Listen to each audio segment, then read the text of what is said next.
सबको नमस्कार। देश और विदेश में इस इवेंट में हिस्सा ले रहे सभी साथियों का बहुत बहुत स्वागत है। इतने चैलेंजिंग टाइम में इस तरह के इवेंट का होना, आप सभी का उसमें शामिल होना अपने आप में एक बहुत बड़ी आशा जगाता है, विश्वास का बहुत बड़ा संदेश लेकर के आता है। भारत कोरोना से लड़ेगा भी और आगे जीतेगा भी, आगे बढ़ेगा भी। भारत इस बड़ी आपदा को आपदा समझ करके रोते बैठने के पक्ष का नहीं है। भारत आपदा कितनी ही बड़ी क्यों न हो, उसको अवसर में बदलने के लिए कृत संकल्प है और हम सब मिलकर के आपदा को अवसर में बदलेंगे। कोरोना के इस संकट ने भारत को आत्मनिर्भर भारत, सेल्फ रिलायंट होने का सबक भी दिया है। आत्मनिर्भर भारत यानी भारत इंपोर्ट पर अपनी निर्भरता कम करेगा। आत्मनिर्भर भारत यानी भारत इंपोर्ट पर खर्च होने वाली लाखों करोड़ों रुपयों की विदेशी मुद्रा बचाएगा और देश के गरीबों के कल्याण के लिए काम में लाएगा।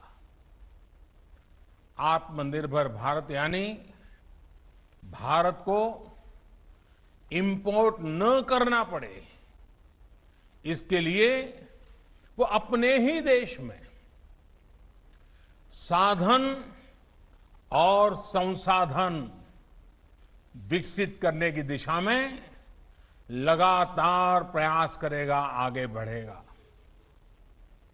आत्मनिर्भर भारत यानी जिसे आज हम इंपोर्ट करते हैं, कल को, और ये बात मैं बहुत जिम्मेवारी के साथ आप सबके पर भरोसा होने के लिए कह रहा हूं, ये आप पर मेरा जो भरोसा है उसके लिए मैं कह रहा हूं कि आज हम जो इंपोर्ट करते हैं, कल को उसी के सबसे बड़े एक्सपोर्टर बनेंगे। साथियों, इस लक्ष्य को प्राप्त करने के लिए यह बहुत आवश्यक है कि हम एक एक सेक्टर को पकड़कर, एक एक प्रोडक्ट को पकड़कर, एक एक सर्विस का ध्यान करते हुए होलिस्टिक तरीके से काम करें। एक एक क्षेत्र को चुन करके उस क्षेत्र में भारत को आत्मनिर्भर बनाएं। आज का ये इवेंट इसी सोच को साकार करने की दिशा में एक महत्वपूर्ण इनिशिएटिव है, एक मजबूत कदम है। आज एनर्जी सेक्टर में भारत को आत्मनिर्भर बनाने के लिए, सेल्फ रिलायंट बनाने के लिए एक बहुत बड़ा कदम उठाया जा रहा है। ये कार्यक्रम सिर्फ कोल माइनिंग से जुड़े एक सेक्टर से जुड़े रिफॉर्म्स को जमीन पर उतारने का ही है, ऐसा नहीं है, बल्कि ये 130 करोड़ एस्पिरेशंस को रियलाइज करने का कमिटमेंट है। ये हमारे युवा साथियों के लिए रोजगार के लाखों अवसर तैयार करने की शुरुआत है। साथियों, सेल्फ रिलायंस के संकल्प को सिद्ध करने के लिए जब पिछले महीने आत्मनिर्भर भारत अभियान की घोषणा हुई थी, तो कई लोगों को लगता था कि एक प्रकार से एक सामान्य सरकारी प्रक्रिया है। लेकिन महीने भर के भीतर ही हर घोषणा, हर रिफॉर्म्स, चाहे वो एग्रीकल्चर सेक्टर में हो, चाहे एमएसएमई के सेक्टर में हो, या फिर अब कोल और माइनिंग के सेक्टर में हो, हर क्षेत्र में एक साथ अनेक प्रकार के कदम उठाए जा रहे हैं, निर्णय किए जा रहे हैं और निर्णयों को तेजी से जमीन पर उतारने के लिए हर कोई कोशिश कर रहा है।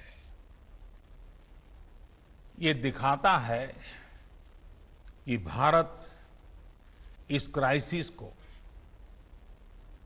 अपॉर्चुनिटी में बदलने के लिए कितना गंभीर है, कितना कमिटेड है। आज हम सिर्फ कॉमर्शियल कोल माइनिंग के लिए ऑक्शन ही लॉन्च नहीं कर रहे हैं, बल्कि कोल सेक्टर को दशकों के लॉकडाउन से भी बाहर निकाल रहे हैं। कोल सेक्टर के लॉकडाउन का क्या प्रभाव रहा है, ये मुझसे भी ज्यादा आप सब लोग बेहतर तरीके से जानते हैं। सोचिए, जो देश कोल रिजर्व के हिसाब से दुनिया का चौथा सबसे बड़ा देश हो, जो दुनिया का दूसरा सबसे बड़ा प्रोड्यूसर हो, वो देश कोल का एक्सपोर्ट नहीं कर रहा है, बल्कि हमारा देश दुनिया का दूसरा सबसे बड़ा कोल इंपोर्टर है, कोल आयात करता है। बड़ा सवाल ये है कि जब हम दुनिया के लार्जेस्ट प्रोड्यूसर हैं, एक प्रकार से लार्जेस्ट प्रोड्यूसर के जो मेन ग्रुप है, हम उसमें से एक हैं। अगर ये सच्चाई है तो हम लार्जेस्ट एक्सपोर्टर क्यों नहीं हो सकते? और ये हम सबको अपने आप को पूछना है। और यही सवाल मेरे आप सभी को और करोड़ों भारतीयों के मन में भी हमेशा उठता रहा है। साथियों, हमारे यहां दशकों से यही स्थिति चल रही थी। देश के कोल सेक्टर को कैप्टिव और नॉन कैप्टिव के जाल में उलझाकर रखा गया था। इसको कंपटीशन से बाहर रखा गया था।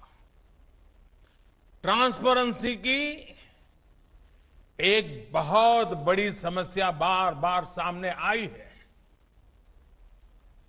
ईमानदारी से ऑक्शन को छोड़िए, कोयला खदानों के अलॉटमेंट में बड़े बड़े घोटालों की चर्चा हर किसी ने सुनी है, हर समय हुई है, हर कोने में हुई है। इस वजह से देश के कोल सेक्टर में इन्वेस्टमेंट भी कम होता था और उसकी एफिशिएंसी भी हमेशा सवालों के घेरे में रहती थी। कोयला निकलता किसी राज्य में था, जाता सैकड़ों किलोमीटर दूर किसी अन्य राज्य के पावर प्लांट के लिए होता था, जबकि वे राज्य के पावर प्लांट्स कोयले का इंतजार करे रहते आते थे। यानी काफी कुछ मिसमैनेज था, अस्त व्यस्त था। साथियों, साल 2014 के बाद इस स्थिति को बदलने के लिए एक के बाद एक कई कदम उठाए गए। जिस कोल लिंकेज की बात कोई सोच नहीं सकता था, वो हमने करके दिखाया। ऐसे कदमों के कारण कोल सेक्टर को मजबूती भी मिली। आज बड़े बड़े रिफॉर्म्स को एब्सॉर्ब करने की ताकत उसके अंदर आ रही है। अभी हाल में हमने वो रिफॉर्म्स किए जिसकी चर्चा दशकों से चल रही थी, आप लोग भी कर रहे थे, जो अपने आप को एक्सपर्ट कमेंटेटर मानते हैं वे भी कर रहे थे। अब भारत ने कोल और माइनिंग के सेक्टर में कंपटीशन के लिए, कैपिटल के लिए, पार्टिसिपेशन और टेक्नोलॉजी के लिए पूरी तरह से खोलने का बहुत बड़ा फैसला लिया है। इसका भी ध्यान रखा गया है कि जो नए प्लेयर्स, प्राइवेट प्लेयर्स माइनिंग के क्षेत्र में आए, उन्हें फाइनेंस के कारण कोई दिक्कत ना हो, उसका भी ध्यान रखा गया है ताकि नए लोगों को प्रोत्साहन मिले। साथियों, एक मजबूत माइनिंग और मिनरल सेक्टर के बिना सेल्फ रिलायंस संभव नहीं है, क्योंकि मिनरल्स और माइनिंग हमारी इकोनॉमी के इंपॉर्टेंट पिलर्स हैं। अब रिफॉर्म्स के बाद अब कोल प्रोडक्शन, पूरा कोल सेक्टर भी एक प्रकार से आत्मनिर्भर हो पाएगा। अब कोयले के लिए बाजार खुल गया है। जिस सेक्टर को जब जितनी जरूरत होगी वो खरीदेगा। साथियों, जो रिफॉर्म्स के लिए और जो रिफॉर्म्स हमने किए गए हैं, उसका लाभ सिर्फ कोल सेक्टर को ही नहीं, दूसरे अन्य सेक्टरों पर भी पड़ेगा। जब हम कोल प्रोडक्शन बढ़ाते हैं तो पावर जनरेशन बढ़ने के साथ ही स्टील, एल्यूमिनियम, फर्टिलाइजर, सीमेंट जैसे तमाम दूसरे सेक्टर्स में प्रोडक्शन और प्रोसेसिंग पर भी सकारात्मक पॉजिटिव इंपैक्ट होता है। सौभाग्य से हमारे यहां कोल, आयरन, बॉक्साइट ऐसे कई मिनरल्स के रिजर्व्स एक दूसरे के बहुत नजदीक होते हैं, बहुत आसपास ही होते हैं। एक प्रकार से परमात्मा ने ही जैसे क्लस्टर बना करके रखा हुआ है हमारे लिए। ऐसे में हाल में ही मिनरल्स को लेकर जो रिफॉर्म्स किए गए थे, वो कोल माइनिंग रिफॉर्म्स के साथ जुड़ जाने से ये बाकी सेक्टर भी बहुत मजबूत हो गए हैं। साथियों, कॉमर्शियल कोल माइनिंग के लिए आज जो ऑक्शन की शुरुआत हो रही है वो हर स्टेक होल्डर्स के लिए विन विन सिचुएशन है। इंडस्ट्रीज को, आपको, अपने बिजनेस, अपने इन्वेस्टमेंट के लिए हम नए रिसोर्सेज मिलेंगे, नया मार्केट मिलेगा। इसके साथ ही राज्य सरकारों को बेहतर रेवेन्यू मिलेगा। देश की एक बड़ी आबादी को रोजगार मिलेगा। एक प्रकार से गरीबों की सेवा का काम कोयले से भी हो सकता है, इसका विश्वास पैदा होगा। यानी हर सेक्टर पर एक पॉजिटिव असर देखने को मिलेगा। और मैं जो फील कर रहा हूं, इसके कारण हमारे देश के गरीब इलाकों के और गरीब लोगों के सबसे ज्यादा आशीर्वाद हम सबको मिलने वाले हैं। साथियों, कोल रिफॉर्म्स करते समय इस बात का भी ध्यान रखा गया है कि एनवायरनमेंट की रक्षा का भारत का कमिटमेंट कहीं से भी कमजोर न पड़े।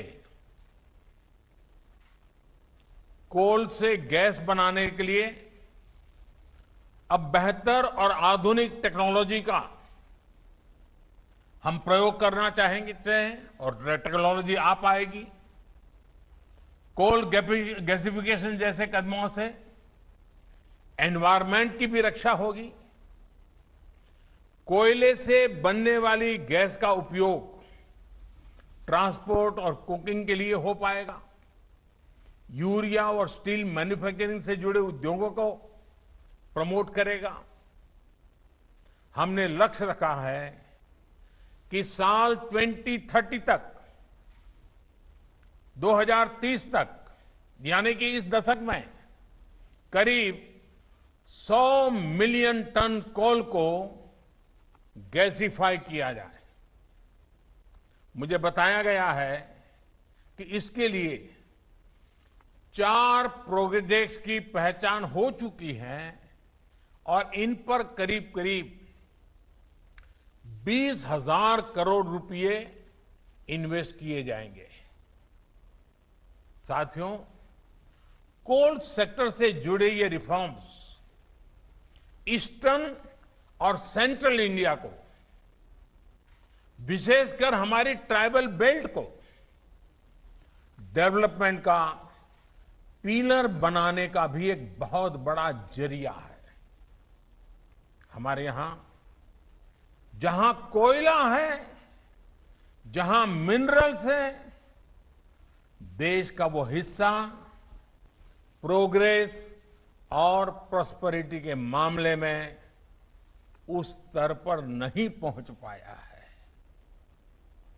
देश का ये वो हिस्सा रहा है जहां बड़ी संख्या में एस्पिरेशनल डिस्ट्रिक्ट भी हैं। वो जिले जहां के लोग विकास के लिए एस्पायर कर रहे हैं, लालायित है, कर गुजरने का इरादा रखते हैं, सामर्थ्य है, शक्ति है, समझ है, सब कुछ है, लेकिन यही जिले विकास की दौड़ में बहुत पीछे रह गए हैं। आप कल्पना कर सकते हैं, देश में 16 एस्पिरेशनल डिस्ट्रिक्ट्स ऐसे हैं जहां कोयले के बड़े बड़े भंडार है, लेकिन इनका लाभ वहां के लोगों को उतना नहीं हुआ जितना होना चाहिए था। वहां के गरीबों का जितना भला होना चाहिए था वो नहीं हुआ। यहां से बड़ी संख्या में हमारे साथी दूर दूर अपने बूढ़े मां बाप को छोड़ करके, अपने खेत खलिहान को छोड़ करके, अपने यार दोस्तों को छोड़ करके बड़े शहरों में रोजगार के लिए, एम्प्लॉयमेंट के लिए माइग्रेशन करते हैं। ऐसी अनेक समस्याओं को कम करने और पूर्वी भारत और मध्य भारत की एक बड़ी आबादी को उसके घर के पास ही बेहतर रोजगार के अवसर देने में कॉमर्शियल माइनिंग तरफ हम जो कदम उठा रहे हैं वे एक इच्छित परिणाम लाएंगे। और जब मैं इच्छित परिणाम की बात करता हूं, मुझे इन क्षेत्रों का विकास करना है, हमें वहां के गरीबों का भला करना है। हमें पहले उस इलाके को आत्मनिर्भर बनाना है, बना के हर परिवार को आत्मनिर्भर बनाना है, हर गरीब की जिंदगी में बदलाव लाना है। आज जिन कोल ब्लॉक्स का ऑक्शन हो रहा है, इनसे ही इस क्षेत्र में लाखों जॉब पैदा होने का अनुमान है। इतना ही नहीं, कोयला निकालने से लेकर ट्रांसपोर्टेशन तक को बेहतर बनाने के लिए जो आधुनिक इंफ्रास्ट्रक्चर तैयार किया जाएगा, उससे भी रोजगार के अवसर बनेंगे, वहां रहने वालों को अधिक सुविधाएं मिलेगी। अभी हाल ही में सरकार ने इस तरह के इंफ्रास्ट्रक्चर पर 50,000 करोड़ रुपए खर्च करने का निर्णय किया है। साथियों, कोल सेक्टर में हो रहे रिफॉर्म, इस सेक्टर में हो रहा निवेश लोगों के जीवन को, विशेषकर हमारे गरीब और आदिवासी भाई बहनों के जीवन को आसान बनाने में बहुत बड़ी भूमिका निभाएगा। कोल प्रोडक्शन में अनकोल प्रोडक्शन से राज्यों को एक्स्ट्रा रेवेन्यू मिलेगा। उसका इस्तेमाल वहां की जन कल्याण योजनाओं में होगा, उस राज्य के विकास में होगा। इसके साथ ही राज्यों को डिस्ट्रिक्ट मिनरल फंड, उससे भी बहुत मदद मिलने वाली है और ये मदद जारी रहेगी। इस फंड का बड़ा हिस्सा कोल माइनिंग के आसपास के इलाकों में जरूरी सुविधाओं के विकास में लगाया जा रहा है। वहां के लोगों की जिंदगी, ईज ऑफ लिविंग, उनको जीने के लिए जूझना न पड़े, उन्हें सरकारों के साथ जद्दोजहद न करना पड़े, वो आत्मसम्मान से जिए, वो आत्मनिर्भर होकर के जिए। यानी जहां संपदा है वहां रहने वालों में संपन्नता भी हो। इस लक्ष्य को लेकर हम आगे बढ़ रहे हैं। आज उठाए जा रहे ये कदम इस लक्ष्य को हासिल करने में बहुत मददगार सिद्ध होंगे। साथियों, ये ऑक्शन ऐसे समय में हो रहा है जब भारत में बिजनेस एक्टिविटी तेजी से नॉर्मल हो रही है। कंजम्पशन और डिमांड बड़ी तेजी से प्री कोविड लेवल की तरफ आगे बढ़ रहे हैं। ऐसे में इस नई शुरुआत के लिए इससे बेहतर समय हो ही नहीं सकता। पावर जनरेशन हो, कंजम्पशन हो, पेट्रोलियम प्रोडक्ट्स की डिमांड हो, इनमें मई के आखिरी और जून के पहले हफ्ते में तेजी से बढ़ोतरी हुई है। इसी तरह अप्रैल की तुलना में ई वे बिल्स उसमें करीब 200% का बड़ा उछाल देखने को मिला है, 200%। जून में टोल कलेक्शन भी फरवरी के कलेक्शन का 70% तक पहुंच चुका है। मई के महीने में रेलवे फ्रेट टैरिफ उसमें भी अप्रैल की तुलना में 26% की इंप्रूवमेंट दर्ज की गई है। अगर टोटल डिजिटल रिटेल ट्रांजैक्शंस उसकी बात करें तो उसके वॉल्यूम और वैल्यू दोनों में वृद्धि होनी शुरू हुई है। साथियों, रूरल इकोनॉमी भी अपनी स्पीड पकड़ना शुरू कर रही है। इस बार खरीफ क्रॉप का एरिया पिछले साल के मुकाबले 13% से ज्यादा है।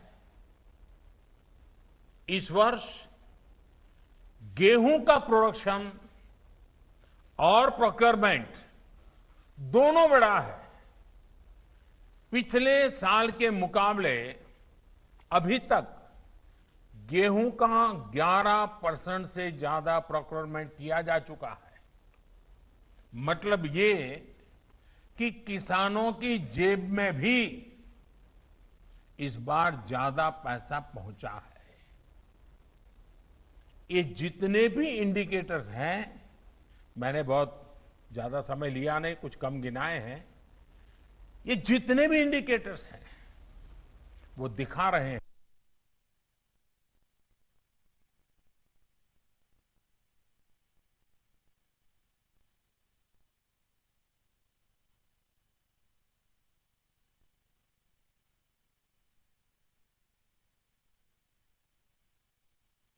बाहर निकला है,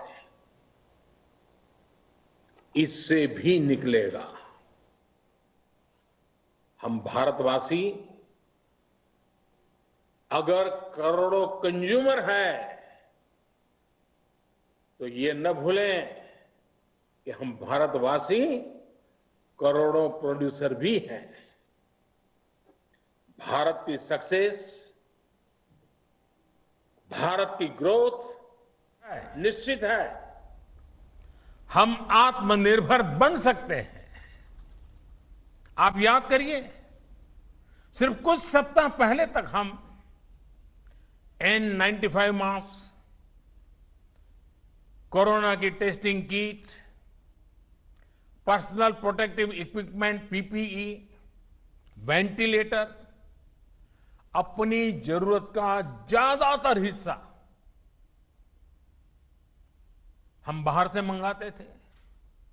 अब भारत अपनी डिमांड को मेक इन इंडिया से पूरी कर रहा है।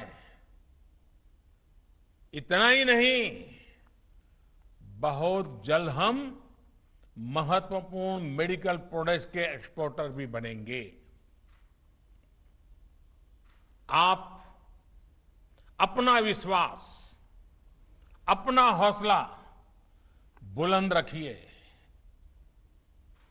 हम सब मिलकर के ये सपने साकार कर सकते हैं। हम आत्मनिर्भर बन सकते हैं। और ये हम सबका संकल्प है, 130 करोड़ देशवासियों का संकल्प है। हमें आत्मनिर्भर भारत बनाना है और हम आत्मनिर्भर भारत बना सकते हैं। सेल्फ रिलायंट इंडिया की जो जर्नी 130 करोड़ भारतीयों ने शुरू की है, आप भी उसके भागीदार हैं। आप नेतृत्व करने के लिए आगे आइए। जीवन में ऐसे मौके बहुत कम आते हैं जब कुछ कर करके इतिहास को मोड़ देने की मौका आ जाता है। आज भारत के उद्योग जगत को, आज भारत के व्यापारी जगत को, आज भारत के सर्विस सेक्टर को लीड करने वाले लोगों के लिए इतिहास को बदलने का मौका आया है। इतिहास की दिशा बदलने का मौका आया है। भारत के भाग्य को बदलने का मौका आया है। हमें इस मौके को जाने नहीं देना है। हमें इस अवसर को छोड़ना नहीं है। आइए भारत को आगे बढ़ाएं, भारत को आत्मनिर्भर बनाएं। साथियों, आज मुझे आपके बीच आने का मौका मिला। मामला तो कोयले का है कि हीरे के सपने देख करके चलना है। एक बार फिर आप सभी को इस अहम शुरुआत के लिए, कोल सेक्टर के इस अहम पड़ाव के लिए मेरी तरफ से बहुत बहुत शुभकामनाएं हैं। मैं विशेष रूप से मंत्रिपरिषद के मेरे साथी प्रहलाद जोशी जी को और उनकी टीम को बहुत बधाई देना चाहता हूं, क्यों उन्होंने इस लॉकडाउन पीरियड का इतना उपयोग किया, पूरे डिपार्टमेंट के हर बारीकियों का अध्ययन किया, देश के लिए नया क्या कर सकते हैं, नए तरीके से क्या कर सकते हैं, उन्होंने एक बहुत बड़ी लीडरशिप दी है। मैं प्रहलाद जी को, उनके सचिव और उनकी टीम को आज बहुत बधाई देना चाहता हूं। आपको लगता होगा कि आप एक छोटा सा कार्यक्रम कर रहे हैं। प्रहलाद जी, मुझे नहीं लग रहा है, मैं तो देख रहा हूं कि आप आत्मनिर्भर भारत के लिए एक मजबूत नींव आज डाल रहे हो, और इसलिए और आपकी टीम बहुत बधाई के पात्र है। उद्योग जगत के जो साथी आज यहां मौजूद है, उनको मैं फिर से एक बार विश्वास दिलाना चाहता हूं, मैं आपके साथ हूं। देश हित के हर काम में आप